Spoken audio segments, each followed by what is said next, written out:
Hello दोस्तों। तो आज आज का टॉपिक हम लोग अरिथमेटिक प्रोग्रेशन पढ़ने वाले हैं। सबसे पहले आप सभी का बहुत बहुत स्वागत है हमारे इस चैनल पे जिसका नाम है लेट्स स्टडी अड्डा। ठीक है, यहाँ पे हम क्या करने वाले हैं, यहाँ पे हम मैथ पढ़ने वाले हैं। कहाँ से कहाँ तक? क्लास 9 से लेकर क्लास 12 तक। तो आज हम लोग क्लास 10th का मैथ शुरू कर रहे थे, है ना, जिसमें हम लोगों ने अरिथमेटिक प्रोग्रेशन का कॉन्सेप्ट सीखा था। तो कुछ चीज़ें यहाँ पे मैं फिर से बताऊंगा, जैसे nth टर्म कैसे निकालते हैं, कॉमन डिफरेंस कैसे निकालते हैं, अरिथमेटिक प्रोग्रेशन होता क्या है। तो अरिथमेटिक प्रोग्रेशन बेसिकली क्या है कि कुछ नंबर्स आप लिख रहे हो और हर एक नंबर में आप एक फिक्स्ड अमाउंट जोड़ते हुए चले जा रहे हो, है ना। ठीक है, जैसे आप अगर मान लो हमारे पास एक नंबर है 8, इसमें अगर हम 2 जोड़ देंगे तो क्या हो जाएगा 10, इसमें अगर और फिर इसमें फिर 10 में 2 जोड़ देंगे तो 12, फिर 2 जोड़ देंगे तो 14। तो ये जो हो गया ये हमारा क्या हो गया, अरिथमेटिक प्रोग्रेशन। अब हो सकता है कि जो फिक्स नंबर है वो पॉजिटिव अगर है तो प्लस जुड़ जाएगा तो बढ़ जाएगी वैल्यू, है ना। और अगर अगर हमारा जो फिक्स नंबर है अगर वो माइनस में होगा, जैसे मान लो अगर हमारे पास 8 था, है ना, और इसमें अगर हमने -2 जोड़ दिया तो ये क्या हो जाएगा, 6 हो जाएगा। फिर इसमें हम नेक्स्ट वाले टर्म में अगर -2 जोड़ देते हैं तो ये 4 हो जाता है, फिर ये 2 हो जाता है, फिर 0 हो जाता है, फिर -2 हो जाता है, फिर ठीक है, इस तरह से -4 हो जाएगा, इस तरह से हो जाएगा। तो जनरली हमारा अरिथमेटिक प्रोग्रेशन क्या होता है, लिस्ट ऑफ नंबर्स होते हैं जिसमें हर एक टर्म को हम कैसे निकालते हैं, कुछ फिक्स्ड अमाउंट ऑफ नंबर जुड़ा होता है हर एक टर्म में। जैसे मान लो यहाँ पे हमारा ये नंबर है 8, इसमें हमने 2 जोड़ दिया तो 10 हो गया, तो फिर 12 हो गया, 14 हो गया, और एक ये पर्टिकुलर पैटर्न फॉलो कर रहा है। तो इस तरह के जो नंबर्स होते हैं ना, इनको हम बोलते हैं कि ये हमारे किस में है, अरिथमेटिक प्रोग्रेशन में है। ठीक है, आप लोग इतना समझ में आ गया होगा।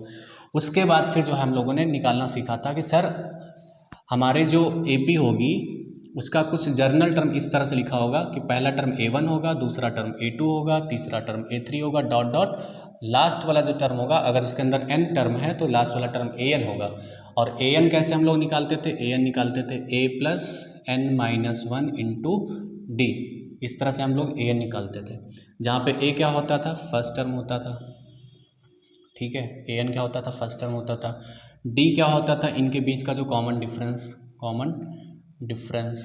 ठीक है, और कॉमन डिफरेंस कैसे हम लोग कैलकुलेट करते थे, जैसे मान लो इनके दोनों के बीच का कॉमन डिफरेंस निकालना है या यहाँ पे निकालना है तो यहाँ पे A2 माइनस A1 हो जाएगा, या फिर यहाँ पे अगर इनके बीच का निकालना है तो ये A3 माइनस A2 हो जाएगा, है ना। इस तरह से हम लोग कॉमन डिफरेंस निकालते थे। n जो होता था वो नंबर ऑफ टर्म्स होते थे। ठीक है, अगर मान लो जैसे कि कोई एक अरिथमेटिक प्रोग्रेशन लिखी हुई है, अगर उसके अंदर 100 टर्म है तो उसमें नंबर ऑफ टर्म क्या हो जाएंगे, 100 हो जाएंगे। ठीक है, तो आज हम लोग क्वेश्चंस को सॉल्व करने वाले हैं NCERT के। तो NCERT के जो पहले कुछ एग्जांपल्स हैं, है ना, उनको समझते हैं और फिर एक्सरसाइज हम लोग करने वाले हैं। तो जैसे कि जो एग्जांपल नंबर 1 है हमारे पास क्वेश्चन है, जिसका एग्जांपल नंबर 1 है। ठीक है, समझेंगे, देखो कॉन्सेप्ट समझना इज़ वेरी इंपॉर्टेंट। उसके बाद अगर हमें कॉन्सेप्ट समझ में आ जाता है तो फिर हम क्वेश्चंस को कर लेते हैं। ठीक है, जैसे एग्जांपल नंबर 1 है, एक्सरसाइज भी करेंगे, सब कुछ करेंगे, NCERT का एक एक क्वेश्चन करेंगे विद एग्जांपल। जैसे इन्होंने कहा कि फॉर द AP हमारी लिखी हुई है 3/2, 1/2 minus 1/2 comma minus 3/2 dot dot, ये एक AP लिखा हुआ है। इसमें बोला है कि right the first term and the common difference D। आपको फर्स्ट टर्म निकालना मतलब A निकालना है, और कॉमन डिफरेंस D मतलब D निकालना है। तो हम सबको पता होता है कि जो फर्स्ट टर्म होता है, जो पहले लिखा होता है, उसी को क्या बोल देते हैं, फर्स्ट टर्म। तो हमारा ये फर्स्ट टर्म क्या हो गया, 3/2, क्योंकि यहाँ पे फर्स्ट टर्म क्या है, 3/2। डिफरेंस कैसे निकालते हैं, कॉमन डिफरेंस हम लोग निकालते हैं A2 माइनस A1 करके। जैसे यहाँ पे ये A1 हो गया, ये A2 हो गया, और हमने बोला था जो फर्स्ट टर्म होता है A1 उसी को हम A से रिप्रेजेंट करते हैं। ठीक है, तो A2 हमारे पास कितना है, 1/2 माइनस, ये क्या हो जाएगा, 3/2। तो यहाँ पे हो जाएगा 1/2 माइनस 3/2। अब देखो LCM इनका हो जाएगा 2, तो 1 माइनस 3, तो यहाँ पे आ जाएगा 1 से 3 जाएगा तो कितना बचेगा यहाँ पे। ठीक है, 1 से 3 जाएगा तो माइनस का 2 बचेगा, पान में 2 इक्वल्स टू 1 माइनस का। तो कॉमन डिफरेंस कितना आ गया, माइनस का 1 आ गया। आई थिंक आपको समझ में आया होगा। ठीक है, तो इस तरह से हम लोग जो है कॉमन डिफरेंस और फर्स्ट टर्म निकालते हैं। तो ये पहला क्वेश्चन सॉल्व हो गया एग्जाम्पल का। अब उसके बाद एग्जाम्पल नंबर 2 है। ठीक है, नोट कर लिया होगा, थोड़ा सा मैं समय दूंगा। ठीक है, अभी ये थोड़ा मैंने जल्दी इरेज कर दिया, बट थोड़ा सा हम समय देंगे। अब जैसे एग्जांपल नंबर 2 है, कह रहा है कि which of the following list of number form an AP, if they form an AP write the next 2 terms. जैसे देखो पहला लिखा हुआ है कि ये 4, 10 है, 16 है, 22 है, ठीक है।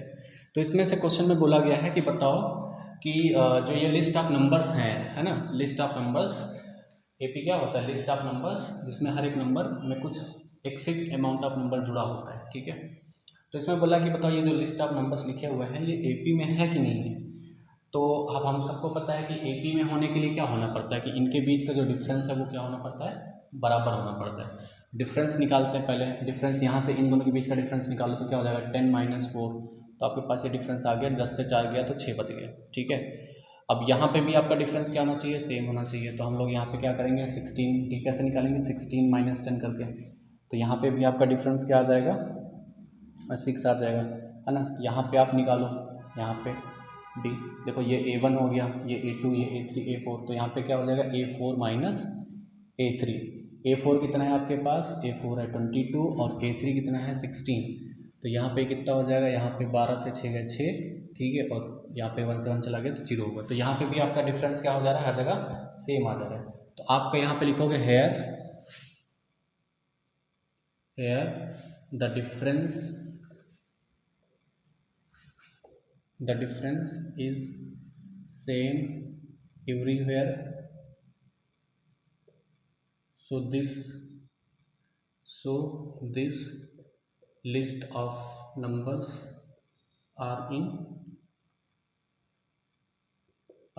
AP, ठीक है, आर इन AP। तो ये लिस्ट ऑफ नंबर्स क्या हो जाएंगे, AP में हो जाएंगे। और अगर इनके बीच का हर जगह का जो डिफरेंस है, अगर वो कॉमन डिफरेंस अगर सेम नहीं होता है ना, यहाँ डिफरेंस की जगह आप कॉमन डिफरेंस भी लिख सकते हो, ठीक है, यहाँ पर चाहो तो कॉमन डिफरेंस भी लिख सकते हो, ठीक है। तो अगर कॉमन डिफरेंस की जगह सेम है तो वो numbers, list of numbers AP में हो जाएंगे, अदरवाइज AP में नहीं होंगे, ठीक है। दूसरा क्वेश्चन है इसी का, 1, -1, -3, -5 डॉट डॉट। इसमें कह रहा है अच्छा एक मिनट, अभी वो पहला वाला क्वेश्चन ख़त्म नहीं हुआ है। इसमें बोला था कि अगर वो AP में है तो आपको नेक्स्ट 2 टर्म्स लिखने हुए हैं। तो हमारा जो पहला क्वेश्चन था 4, 10, 16, 22, तो ये तो AP में हो गया था। अब इसमें बोला था कि इसके आगे नेक्स्ट टर्म यहाँ पे, है ना, और यहाँ पे नेक्स्ट 2 टर्म्स लिखने हैं। देखो सब में क्या हो रहा है कि आपका सबका जो डिफरेंस है वो 6 आ रहा है, मतलब 6 प्लस का 6 आ रहा है, तो इसका मतलब यहाँ पे +6 हम लोग जोड़ देंगे। तो 22 में +6 जोड़ेंगे तो कितना हो जाएगा 28, और इसमें जो है हम लोग जोड़ेंगे 6 जोड़ देंगे तो ये हो जाएगा 34, ठीक है। आई थिंक ये आपको समझ में आया होगा, ठीक है। तो 28 और 34 ये हमारे नेक्स्ट टर्म हो गए। दूसरा क्वेश्चन हो गया, समझ में आ गया क्वेश्चन, ठीक है। दूसरा क्वेश्चन है, सारे क्वेश्चन नहीं लगाने वाला मैं, कुछ क्वेश्चन लगाऊंगा, बाकी आप उसी तरह से लगा लेना, ठीक है। 1 - 3, 1 - 1 - 3 -5 डॉट डॉट, ये -5 है, ठीक है, -5 है। इसमें से बताना है, ये बतानी है कि ये जो लिस्ट ऑफ नंबर्स हैं जो कामा से सेपरेट है ये AP में है कि नहीं है। तो हम इसके लिए क्या करेंगे, डिफरेंस निकालेंगे। पहले हम लोग करेंगे A2 - A1, A2 हमारे पास -1 है और A2 प्लस का 1 है, तो ये हो जाएगा -2, ठीक है। यहाँ पे डिफरेंस निकालते हैं A3 - A2 करके, तो A3 -3 है, -A2 कितना है, -1 है, तो -3 और ये +1, तो यहाँ पे भी -2 आ जाएगा। फिर यहाँ पे डिफरेंस निकालेंगे D = A4 - A3, ठीक है। तो A4 हमारे पास -5 है और -3, तो -5 + 3 हो गया, यहाँ पे भी डिफरेंस -2 आ गया। तो यहाँ पे आपका, यहाँ पे भी आपका जो डिफरेंस है हर जगह पे वो क्या है, -2 हर जगह पे आपको डिफरेंस मिल जा रहा है। तो इसका मतलब यहाँ पे जो डिफरेंस है हर जगह कॉमन है, तो कॉमन डिफरेंस हर जगह क्या है, सेम है। तो these list of numbers are in AP, ये AP में है क्योंकि AP की डिफिनीशन ही यही होती है कि अगर कॉमन डिफरेंस हर जगह सेम है, लिस्ट ऑफ नंबर्स और कामा से सेपरेटेड है, तो वो AP में होता है। उसके बाद फिर बोला गया है कि भाई इसमें नेक्स्ट 2 टर्म्स निकालने हैं। तो -5 के बाद आपको क्या आएगा, जैसे यहाँ पे -1 हुआ, फिर -1 में आपने -2, ठीक है।